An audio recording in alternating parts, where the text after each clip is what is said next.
Good morning students. आज मैं आप लोगों को एक नया चैप्टर पढ़ाने जा रही हूँ। चैप्टर 4 आत्मनिर्भरता। बच्चों, इस कहानी में बताया गया है कि हमें दूसरों के भरोसे न रहकर अपना काम स्वयं करना चाहिए। सबसे पहले मैं बच्चों आप लोगों को यह स्टोरी पढ़कर बताऊंगी, जिससे कि आप पढ़ना सीखो और उसके बाद मैं इस स्टोरी को बताऊंगी। बहुत समय पहले की बात है। गेहूं के एक खेत में सारस पक्षी का जोड़ा रहता था। वहीं उनके अंडे भी थे। समय से उन अंडों में से बच्चे निकले। बच्चे छोटे थे, बच्चे उड़ने लायक नहीं थे।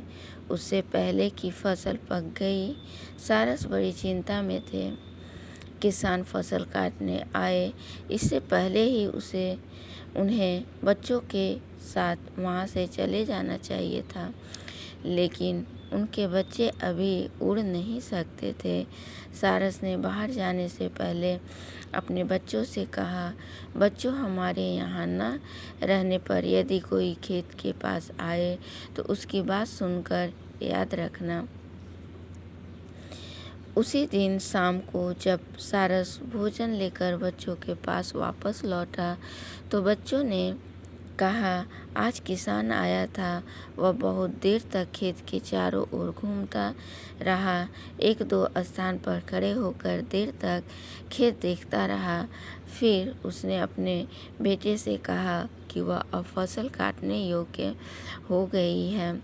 आज चलकर गांव के लोगों से कहूँगा कि वे मेरे खेत की फसल कटवा दें। सारस ने कहा, फसल कटने में अभी देर है, तुम लोग चिंता मत करो। उसके गांव के लोग गेहूं काटने नहीं आएंगे, हम यहीं रहेंगे। 2-3 दिन तक कोई फसल काटने नहीं आया। अगले दिन जब सारस शाम को बच्चों के पास आया तो बच्चे बहुत घबराए हुए थे। वे कहने लगे, अब हम लोगों को यह खेत तुरंत छोड़ देना चाहिए। आज किसान फिर आया था। वह कुछ पौधों को हाथ में लेकर बोला कि गांव के लोग स्वार्थी हैं, वे मेरी फसल कटवाने का कोई प्रबंध नहीं कर रहे हैं। कल मैं अपने भाइयों को लेकर खेत की फसल कटवा लूँगा। सारस बच्चों के साथ निर्भय होकर बैठा और बोला, बच्चों, अभी खेत कटेगा नहीं। 2-4 दिन में तुम लोग ठीक ठीक उड़ने लगोगे। अभी डरने की आवश्यकता नहीं है। सारस के बच्चे अब उड़ने लगे थे और निर्भय हो गए थे। एक दिन शाम को वे सारस से कहने लगे, किसान हम लोगों को झूठ मूठ डराता रहता है, इसका खेत तो नहीं कटेगा। वह आज फिर आया था और अपने बेटों से कह रहा था कि बेटा, मेरे भाइयों ने भी मेरी बात नहीं सुनी। सब बहाना बनाते हैं। मेरी फसल का अन्न सूख कर झड़ रहा है। कल उषा काल में हम स्वयं आएंगे और फसल काटेंगे। सारस घबरा कर बोला, अभी अंधेरा नहीं हुआ है, चलो जल्दी करो, दूसरे स्थान पर उड़ चलो, कल फसल अवश्य कट जाएगी। बच्चे बोले, क्यों, इस बार फसल क्यों कट जाएगी? सारस ने अपने बच्चों से कहा, किसान जब तक गांव वालों और भाइयों के भरोसे था, फसल के कटने की कहीं कोई आस नहीं थी। जब कोई दूसरों के भरोसे काम छोड़ता है तब उसका काम कभी नहीं होता, लेकिन जब कोई स्वयं अपना काम करने को तैयार रहता है तब उसका काम कभी नहीं रुकता। किसान जब स्वयं कल फसल काटने वाला है तब यह फसल अवश्य कटेगी।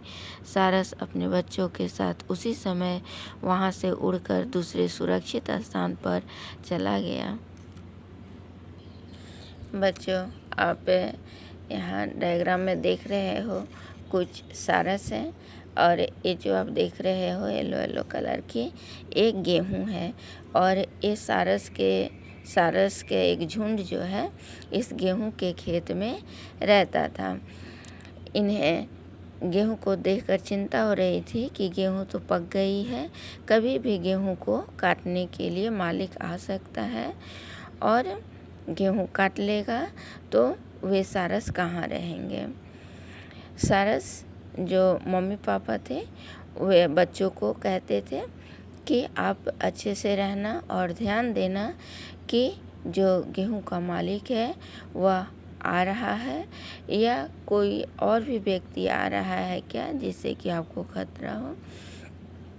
तो ये बच्चे इसको देखा करते थे। बच्चे उस समय बहुत काफ़ी छोटे थे, वे उड़ नहीं सकते थे। तभी एक दिन किसान आता है और अपने बेटों के साथ आता है, अपने बेटों से बात करता है कि बच्चों हमारा गेहूं तो पक गया है, अब मैं गांव वाले को बोलता हूं कि वे हमारे गेहूं को कटवा दें। और इस तरह से बात करते हुए फिर वह घर जाता है और गांव वालों से कहता है कि गांव वालों मेरा गेहूं को कटवा दो क्योंकि मेरा गेहूं जो है पक गया है। लेकिन गांव वालों जो हैं वे कुछ न कुछ बहाना बनाते हैं और गेहूं काटने नहीं आते हैं। और इधर सारस के जो बच्चे रहते हैं वे अपनी सारस माँ से बोलते हैं कि आज किसान आया था और वह गेहूं के फसल को देख कर गया है और वह अपने बच्चों से कह रहा था कि बेटा कल मैं इस गेहूं को गांव वालों से काटने के लिए कहूँगा और कटवा लूँगा। फिर सारस बोलता है कि गांव वाले गेहूं काटने नहीं आएंगे, अभी तुम सभी बहुत छोटे हो, थोड़ा उड़ना सीख लोगे तो हम यहाँ से चले जाएंगे। फिर वे लोग वहाँ रहने लगते हैं। 2-3 दिनों तक गांव वाले गेहूं को काटने नहीं आते हैं और सारस के बच्चे थोड़े बड़े भी हो गए।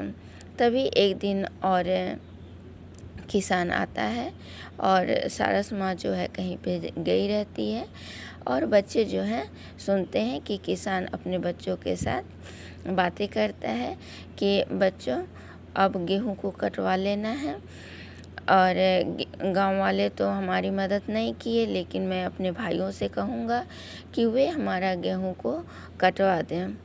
और फिर वे चले जाते हैं और वे अपने भाइयों से कहते हैं, लेकिन उनके भाई जो हैं यानी किसान के जो भाई हैं वे कहते हैं कि उनके फसल भी बहुत पक गए हैं, झड़ने लगे हैं, कुछ कुछ बहाना बनाते हैं और किसान के भाई भी गेहूं को कटवाने नहीं आते हैं।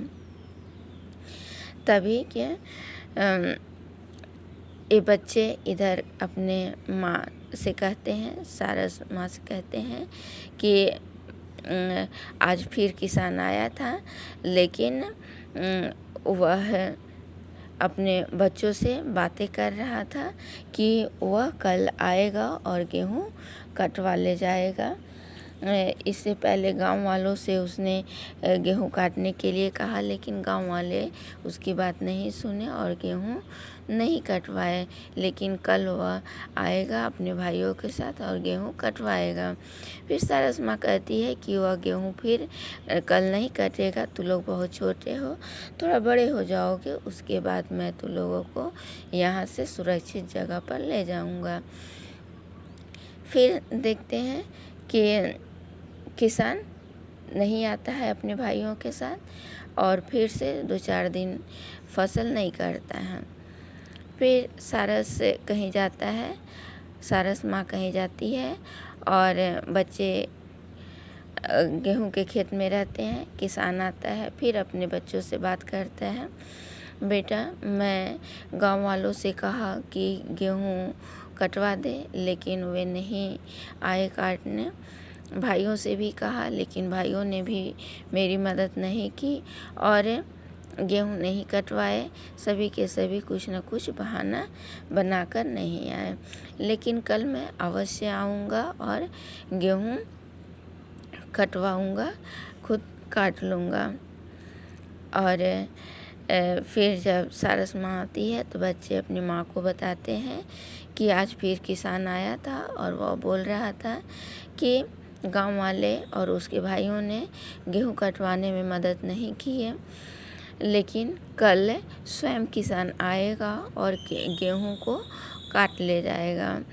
अब उसकी माँ बोलती है कि जब तक किसान दूसरे के भरोसे था, यानी गांव वालों के भरोसे था और भाइयों के भरोसे था, तब तक गेहूं नहीं कट रहा था। यानी कि जब व्यक्ति दूसरे के भरोसे होता है तो कोई काम नहीं होता है, रुका रहता है। लेकिन जब व्यक्ति खुद अपना काम करना शुरू कर देता है तो वह काम नहीं रहता है और काम हो जाता है। और इसीलिए कल यह गेहूं अवश्य कट जाएगा और तुम सभी बड़े भी हो गए हो। और इस तरह से वे सारस गेहूं के खेत से उड़कर चले जाते हैं किसी सुरक्षित स्थान पे। तो बच्चों, इस कहानी से आपको ये सीख मिलती है कि आप कभी भी अपना काम दूसरों के भरोसे मत छोड़ना, अपना काम स्वयं करना। जब व्यक्ति अपना काम स्वयं करता है तो उसका काम बचता नहीं है, उसका काम हो जाता है।